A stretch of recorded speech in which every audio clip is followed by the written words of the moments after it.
ملک بھر میں جبری طور پر لاپتہ کیے گئے سیاسی کارکنان اور صحافیوں کی بازیابی کے لیے ایک کمیشن تشکیل دیا جائے۔ بالکل ایسا ہونا چاہیے۔ نگراں وفاقی اور صوبائی حکومتوں اور الیکشن کمیشن کو ہدایات جاری کی جائیں کہ پی ٹی آئی سمیت تمام سیاسی جماعتوں کو سیاسی سرگرمیوں کے لیے مساوی ماحول فراہم کیا جائے، اور وفاقی حکومت اور پیمرا کو ہدایت دی جائے کہ تمام سیاسی جماعتوں بشمول پی ٹی آئی کے رہنماؤں کی بلا امتیاز میڈیا کوریج کو یقینی بنایا جائے۔ یہ خط پاکستان تحریک انصاف کے چیئرمین عمران خان نے لکھا ہے، اور انہوں نے کہا ہے کہ جناب اس پہ درد مندانہ طریقے سے اپیل کی ہے، اور انہوں نے کہا کہ اس پہ غور کیا جانا چاہیے۔ میرا خیال ہے کہ جتنی زیادہ پچھلے رجیم چینج سے لے کے اب تک جتنی لاقانونیت، اور اس وقت ملک میں مارشل لا پلس ہے، کیونکہ مارشل لا جو ہوتا ہے وہ اناؤنس کیا جاتا ہے، اور اس وقت کچھ اناؤنس نہیں کیا گیا، سب کچھ اسی طریقے سے چل رہا ہے، اور جو نگراں حکومتیں ہیں وہ غیر آئینی ہو چکی ہیں، نہ صرف مرکزی بلکہ چاروں صوبائی حکومتیں اس وقت غیر آئینی ہو چکی ہیں۔ اور یہ ہم نہیں کہہ رہے، یہ چیف جسٹس اسلام آباد ہائی کورٹ اطہر من اللہ صاحب جو اس وقت سپریم کورٹ کے جج ہیں، جناب جسٹس اطہر من اللہ صاحب وہ فرما رہے ہیں، اور انہوں نے بھی اور وہ صحیح فرمایا ہے، کوئی غلط نہیں فرمایا بلکہ صحیح فرمایا۔ اس طرف توجہ دینی چاہیے۔ اس کے علاوہ پاکستان تحریک انصاف کی کور کمیٹی کا اجلاس ہوا، اور اس کور کمیٹی کے اجلاس میں بہت امپورٹنٹ ڈیسیجن لیے گئے ہیں۔ یہ ساری باتیں آپ کو اس لیے بتا رہا ہوں کیونکہ جو ہمارا قومی ذرائع ابلاغ ہیں اس پہ آپ کو یہ خبریں نہیں ملیں گی، وہاں پہ بدستور پابندی موجود ہے، اور اسی طرف عمران خان صاحب نے چیف جسٹس آف پاکستان کو بھی اسی طرف توجہ دلائی ہے۔ پاکستان تحریک انصاف کی کور کمیٹی کا خصوصی اجلاس ہوا، اس میں انٹرا پارٹی الیکشن کے حوالے سے کچھ انتخابات کی تیاریاں جو ہیں اس پر اطمینان کا اظہار کیا گیا ہے، کیونکہ الیکشن کی تیاریاں ہو چکی ہیں۔ پاکستانی تحریک انصاف کی انٹرا پارٹی الیکشن ہفتے کے روز ہیں، اور جو منفی عناصر ہیں جو اس وقت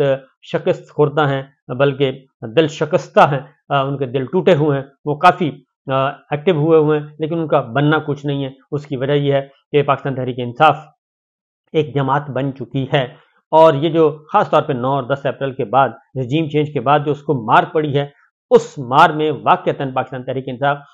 صحیح ایک فولادی جماعت بن چکی ہے، اور اس نے سارے کے سارے جو اس پہ الزامات تھے اور جو اس پہ پرسپشن بنایا ہوا تھا کہ جناب یہ اسٹیبلشمنٹ کی جماعت ہے، یہ اسٹیبلشمنٹ کی بیساکھیوں کے بغیر چل نہیں سکتی، جناب باجوہ ان کو لے کے آئے تھے، الیکشن میں دھاندلی کروا کے لے کے آئے تھے، اور ان کو اکانومی کا نہیں پتا تھا، ان کی معیشت بڑی خراب تھی، ان کی حکومت بڑی خراب تھی، وہ سارے کے سارے الزامات جو ہیں وہ دھل گئے ہیں ان پچھلے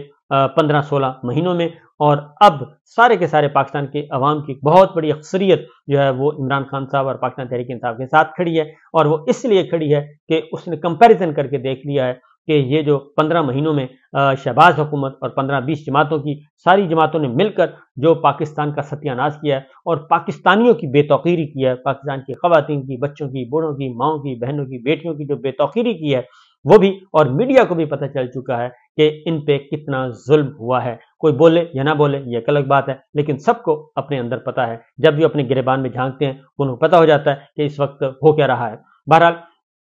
کور کمیٹی نے فیصلہ کیا کہ چیئرمین تحریک انصاف عمران خان کی جانب سے بطور عبوری چیئرمین نامزدگی بیرسٹر گوہر علی خان کو مبارکباد دی ہے، اور بیرسٹر گوہر علی خان کو کور کمیٹی نے ویلکم کیا ہے، اور انٹرا پارٹی انتخابات میں کامیابی اور بعد ازاں بانی چیئرمین عمران خان کے ویژن کی روشنی میں جماعتی امور کی انجام دہی کے حوالے سے بیرسٹر گوہر علی خان کے لیے نیک خواہشات کا اظہار کیا ہے، اور کور کمیٹی نے اس نامزدگی کو اپروو کر دیا ہے، اور بیرسٹر گوہر علی خان کی نامزدگی جماعت کی صفوں میں تقسیم اور انتشار کا تاثر قائم کرنے کی سوچی سمجھی کاوشوں پر کاری ضرب انہوں نے کہا ہے کہ یہ لگائی ہے۔ عمران خان نے جیل میں بیٹھ کے جو لوگ سوچ رہے تھے گدھوں کی طرح کہ اس پارٹی کو ہم توڑیں گے اور اس پارٹی کے حصے بکھرے کریں گے، وہ سب کے سب انہوں نے کہا جی ناکام ہو گئے۔ بانی چیئرمین عمران خان کے موروثی سیاست کے خاتمے اور پارٹی کو ادارہ بنانے کی ویژن کی تائید اور توثیق ہوئی ہے، یہ کور کمیٹی نے کہا ہے، کیونکہ یہی اصل بات ہے، ورنہ تو آپ کو معلوم ہے کہ محترمہ بے نظیر بھٹو شہید ہوئی تھیں تو ایک وصیت نکل آئی تھی، اور وصیت ایک پرچی نکل آئی تھی، اور پرچی کی بنیاد پہ جو ہے آصف زرداری صاحب اس پارٹی کے ہیڈ بن گئے تھے، اور ہم ادھر دیکھتے ہیں تو نواز شریف صاحب کے بعد شہباز شریف صاحب کے بعد مریم صاحب کے بعد حمزہ شہباز، اور اس کے بعد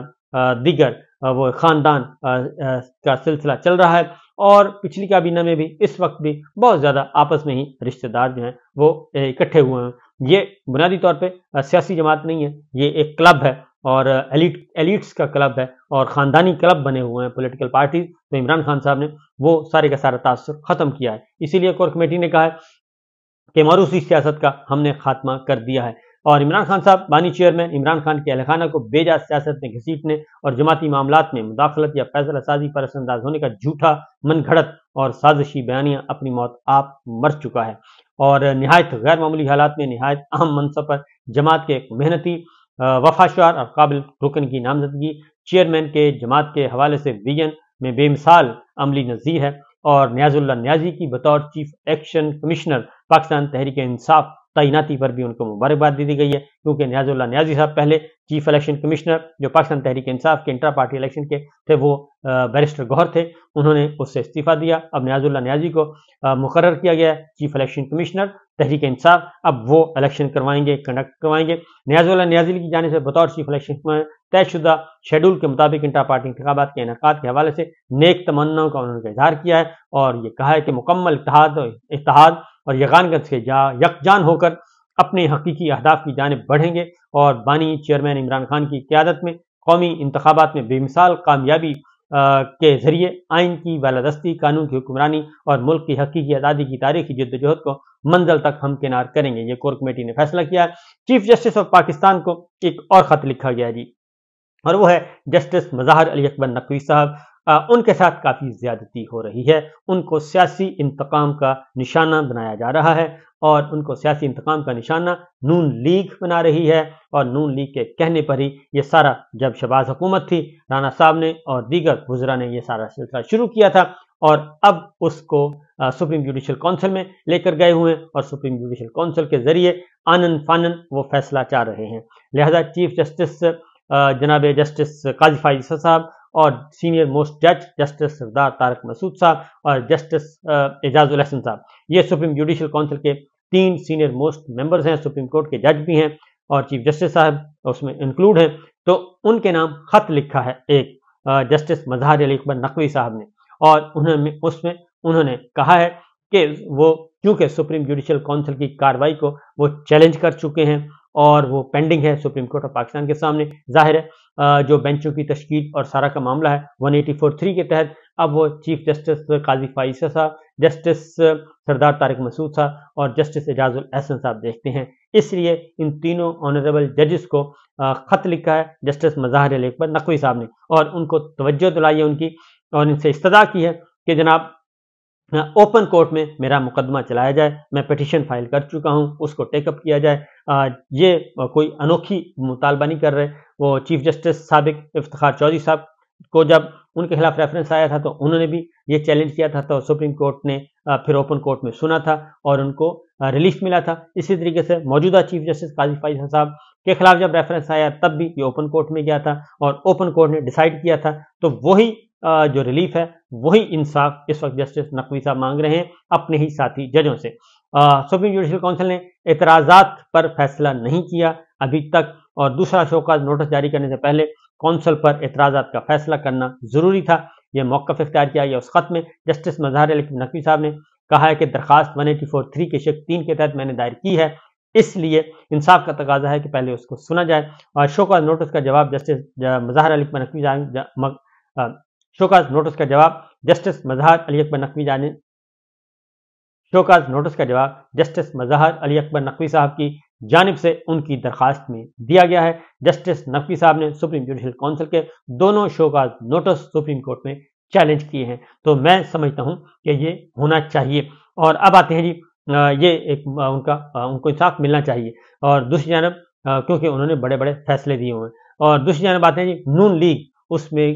دھڑے موجود اور وہ مزید تقسیم در تقسیم. اور اس وقت چونکہ الیکشن شروع ہو گیا جی، ٹکٹوں کی تقسیم کا معاملہ ہے اور ہر ضلع میں ان کے 2 گروپ ہیں، ایک شہباز گروپ ہے، ایک نواز گروپ ہے، ایک مریم گروپ ہے، ایک حمزہ گروپ ہے، اور پورے پنجاب میں یہ سارا معاملہ، اور مختلف الیکشنز میں ہم نے ضمنی الیکشن میں بھی دیکھا، ادروائز بھی ہمیں یہ نظر آتے ہیں. تو اب ایک اور گروپ سامنے آ چکا ہے، کیونکہ نواز شریف صاحب اور مریم صاحبہ کے ساتھ کچھ لوگ جڑے ہوئے ہیں اور کچھ لوگ شہباز صاحب کے ساتھ جڑے ہوئے ہیں، احسن اقبال صاحب بھی، اور اس وقت لڑائی چل رہی ہے احسن اقبال صاحب اور دانیال عزیز کے درمیان. دونوں کے درمیان یہ ہوا ہے، اور دانیال عزیز صاحب نے احسن اقبال صاحب کو آڑے ہاتھوں لیا ہے اور انہوں نے کہا ہے کہ جو مہنگائی کا یہ سارے کا سارا جو اس وقت بوجھ اٹھانا پڑ رہا ہے، اور پارٹی کو جو اس بیانیے کی وجہ سے کہ مہنگائی بہت ہوئی ہے شہباز حکومت میں، تو انہوں نے کہا یہ ایسا احسن اقبال صاحب جو ہیں وہ بتائیں، وہ رسپانسیبل ہیں۔ تو بہرحال یہ ایک اوپن لڑائی چل رہی ہے، اور یہ صرف ایک ضلع تک نہیں بلکہ ہر ضلع میں یہ گروپنگ موجود ہے۔ خیبر پختونخوا میں چلے جائیں، ہزارہ ڈویژن میں چلے جائیں، پنجاب میں چلے جائیں، لاہور میں چلے جائیں، پنڈی میں آ جائیں، ہر جگہ دو گروپ، اور ایون شیخو پورہ میں چلے جائیں، رانا تنویر صاحب ہیں ایک طرف، دوسری طرف جاوید لطیف صاحب ہیں، حنیف عباسی صاحب ہیں، دوسرا گروپ ہے، اسلام آباد میں اسی طریقے سے گروپنگ موجود ہے۔ تو دیکھتے ہیں آگے آگے ہوتا ہے کیا۔ اجازت دیجیے، اللہ حافظ۔